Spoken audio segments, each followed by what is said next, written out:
Welcome to One Question Wednesday. I'm your host, Jonathan Schechter. On today's episode, I talk with J.P. Cole. He is an ordained Buddhist monk, and he's the head of the Meditation and Mindfulness Institute for Humans, which offers different meditation courses for practitioners as well as facilitators. And I actually met JP last year when I went through a beta test of his Mindfulness for Facilitator training program, in which I learned a lot and really was able to broaden my horizons about different types of meditation and also just deepen my practice and become a better facilitator for, teaching meditation to others and just holding space in mindful places. So really hope you enjoy this conversation with J.P. Cole about mindfulness and his favorite Zen koan. Welcome, everyone, to another episode of One Question Wednesday, the podcast where we only ask our guest one question. Today, our guest is rogue Zen monk, J.P. Cole. He is a Buddhist monk. He is a mindfulness and meditation teacher and just all around great guy. Thank you. JP, welcome to the show. I feel honored to be here. Thank you so much.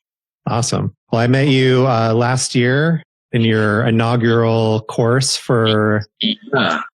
Remind me the name of the school again so I don't mess it up. Oh, you're great. It's the Meditation and Mindfulness Institute for Humans. So we say MMIH. Right. Yeah.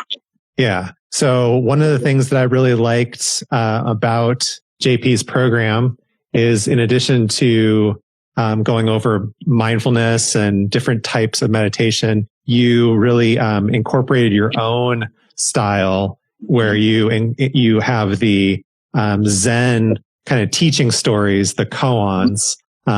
Perhaps people are familiar with like the sound of one hand clapping, right? That's one of the more famous koans. So I guess the question for today's show is, what is your favorite koan? And if you could just kind of expand on it a little bit.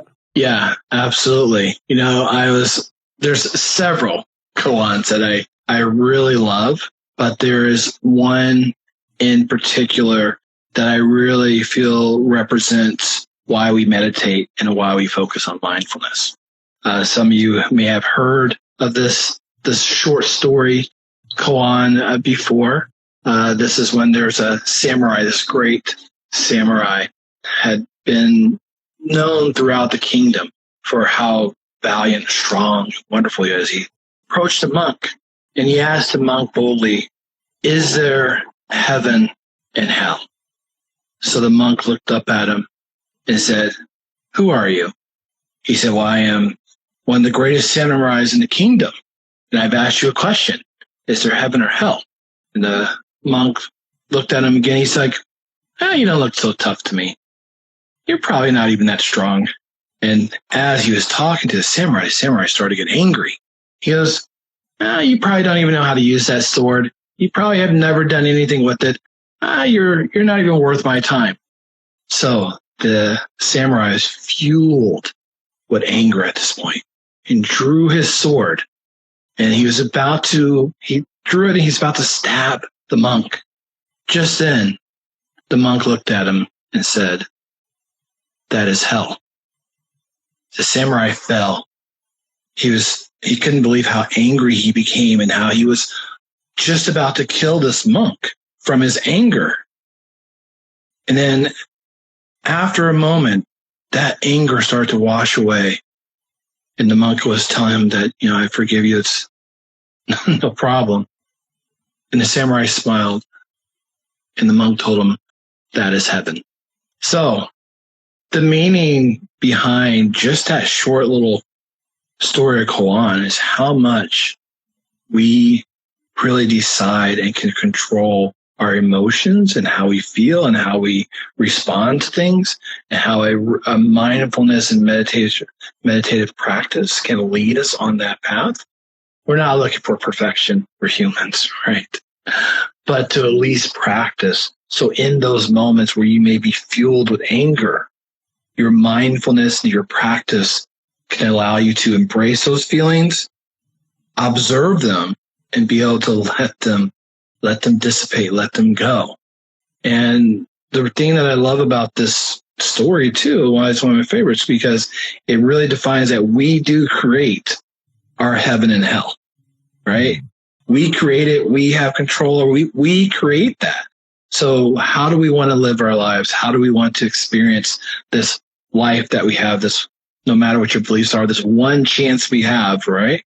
Do we want to experience that in joy and or regret? Or do we want to experience that in anger? Or we don't want to experience that in loving kindness, right?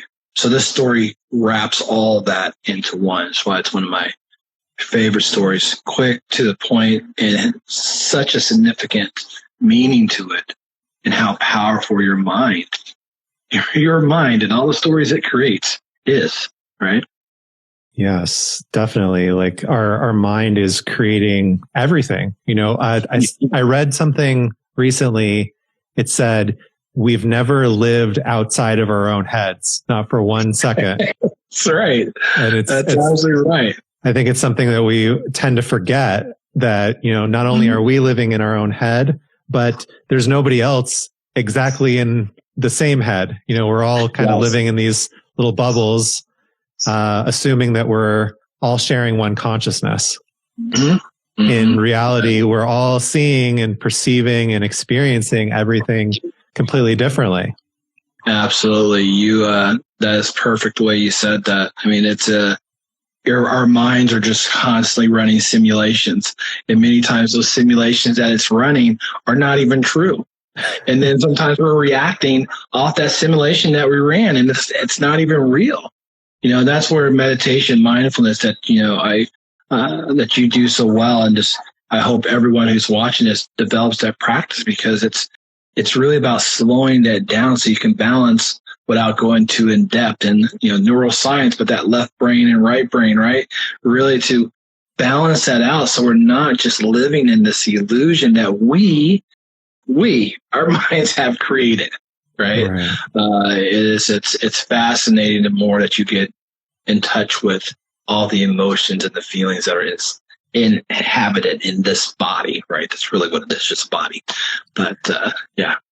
Yeah. And I love the other point that you touched on, that, just the reminder that we are creating that heaven and hell state. I think, at least for me, the way that I grew up, those ideas of heaven and hell were something outside, something that I would be going to someday, depending on, how I behaved, either the carrot or the stick, to put it another way. Right. But it's not something, enlightenment isn't something that's outside of us. It's not something that's apart from us. It's here in the present moment. It's up to us to recognize it with each breath that we're taking. And that's what I love about mindfulness, is it really connects us to that present and gives us that opportunity to take a breath and see, oh yeah, here it is. You're right. It's the absolute greatest journey exploration that we can take on this planet is here, right? The things and the amazing things that you can discover are here. And then it makes everything else that you witness and see even that more amazing. It's a spectacular, just, when I just think about it. So I hope that same energy is flowing into those that may be beginning to practice, or those that have been practicing for a long time, that is the most amazing journey that we can take. It's just to continue to discover this, right? Yeah. Sorry, I get overly excited about the aspects of just meditation and mindfulness. I mean, that's my kind of excitement, right? That's right. Geek out about mindfulness and meditation. It's awesome. Yeah, that's it's my favorite subject. Awesome, JP. I really appreciate you being on the show. Where can people learn more about you and about your programs? Yeah, absolutely. There are two ways to reach out to me. One is roguezenmonk@gmail.com. Definitely reach out to me if you have questions, or you just want to chat about developing your practice, or expanding your practice. The other way to reach me is my favorite one is monk@madeforjoy.life. That's monk@madeforjoy.life.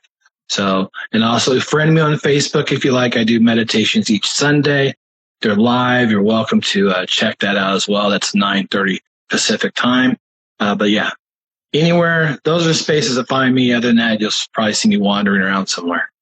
Yeah, maybe on the beach making your mandalas. That's right, mandalas. That's right. You'll find me somewhere. But please reach out if you have questions. I'm very accessible. If you just email me.